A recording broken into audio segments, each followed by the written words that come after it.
How we doing, guys? Welcome to the channel. So I've got a little selection of videos coming up for you on the Mercedes B-Class. So as follows, here comes up the video. Hi guys, so when you want to access media from your telephone or USB stick, you've got a couple of options. So if you're going to use the USB stick, you're going to need to get one of these leads. So it's a C-type USB to the standard USB lead. And obviously you can just plug that in. There's a few areas where you can go, but one of which is in there.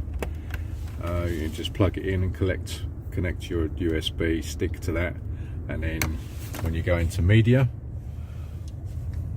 you obviously USB, it will find it and then just bring up all your tunes so you can play it nice and easy.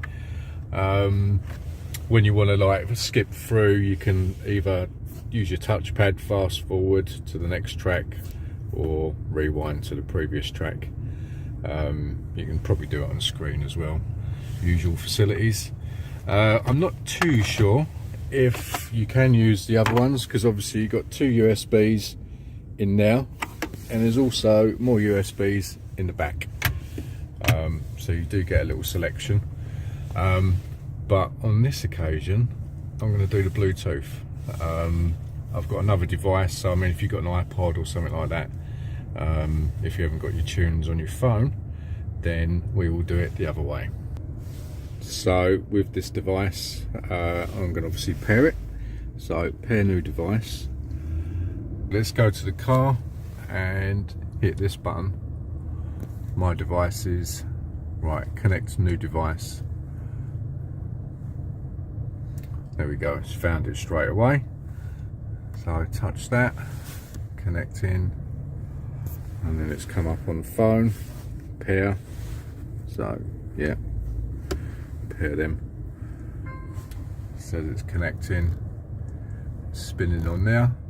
There we go. So all right, so you can obviously do just the music plus the phone, or just the music. So I'm going to go for just the music on this one because I've already got a phone connected. So, and then it's going to come up with this on your phone, allow it to access. So obviously, yeah.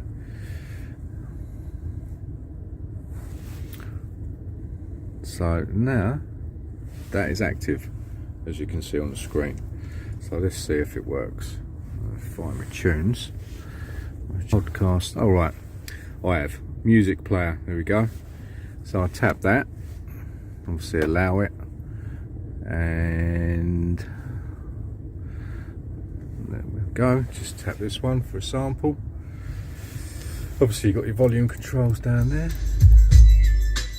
Yeah, there we go. It's all working.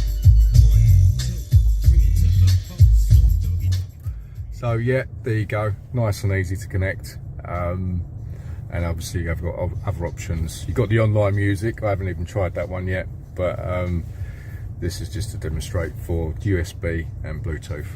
Okay, thanks for watching the video. Please give us a like, share, subscribe, and thanks a lot.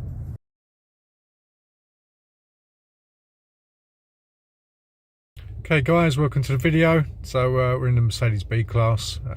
This is going to be using the navigation system. So you've got lots of ways of getting to things, but I tend to just sort of push the button for the navigation, and then it'll bring it up for me. So yeah, it's quite easy really. You can see, so if I wanted to go to Southend, without being specific, I'll just type in Southend. Normally it comes up with suggestions on the left there, Southend on Sea. So you can pick that, and obviously then you go to OK. So to bring up rough area. Obviously you can do the same thing, put in postcodes and door numbers and stuff, and it'd be more specific. But once you get there, you just hit the arrow, and then the route's being calculated. Follow the road for 600 yards. So it is good. It's a nice big screen and everything like that. You can zoom in, you can zoom out, which is nice. But the one thing I find disappointing compared to Google Maps is it won't give you traffic updates, or at least it won't in this particular car. Or with this setup, I mean, this is the exec model as well, so you would have thought it would have had something half decent with it, but that's not the case. One other thing we did find annoying when you're en route is it's not overly clear of where you can cancel the route. So if you're on it, you made a mistake, you want to change it, whatever, for cancelling it, there is a way of doing it, and it's, as I say, it's not very clear. So, but it does involve the flag somewhere, so you can try deleting it, but obviously when you're en route, it's already engaged, so it does become a bit more tricky. So you can add another destination if you want to do it that way and pop out, which is not too bad. But if you wanted to cancel it completely, as I say, it's difficult to find. Accept the changes, yeah. This could be the icon actually, yeah. So if you're en route, I think you can hit that one and that cancels. You get the option to cancel the route. So yeah, I hope that helps with like basics for the nav. Obviously you can have the nav directly in front of you as well. Obviously on your steering wheel you've got loads of controls yet again. You can literally just slide up with the little pads there. You've got one each side, so that can bring the nav so it's there as well, if you wanted something else on the big screen. So as I say, it seems to double up on quite a lot of things in accessing, getting to your navigation. You can either obviously use the touch screen or you can just use your buttons. You're spoiled for choice really, so it's whatever your preference is. And obviously you've got buttons on there, so you've got your home key, and then that can kind of take you through to the navigation yet again, or the radio, telephone, trip, whatever you want, vehicle assistance. So I hope that helps on basics for the nav. You do have obviously other options with your sat nav. So if you go into the little cog for your settings, you got traffic setting in there. You can have that on and off, parking, motorway information, and you go through into advanced. So then you can change the orientation of your map, depending on your preference. If you want 3D, 2D, up, north, heading, auto zoom. I think I normally go for 2D on that one. Go back, map elements, points of interest, symbols, for petrol stations, parking, etc. Got all sorts of bits in there. Nice little selection, so that's not too bad. Range, I don't know, satellite map, doesn't really give you much information on that.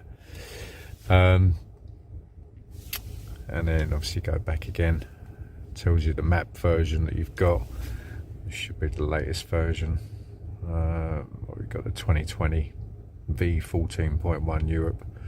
So it's not bad, but it's still not as good as Google Maps in my preference, because I don't get details of accidents en route, traffic, stuff like that. So it's good, it's clear, but still not quite there. The other route menu is obviously if you want to do the fastest, shortest, eco, whatever your preference there. Avoid options. If you're traveling overseas, you might want to avoid tunnels, you might want to avoid toll roads, which I normally avoid, especially if I'm going through Spain. So you whack that on. But then when you're in the UK, obviously it might not be such a problem. Areas to avoid, it's a new one, so obviously you can put details in there. Back, unpaved roads, well yeah, you wouldn't really want to do that, would you? So yeah, you've got a nice little selection of areas to avoid, options to avoid.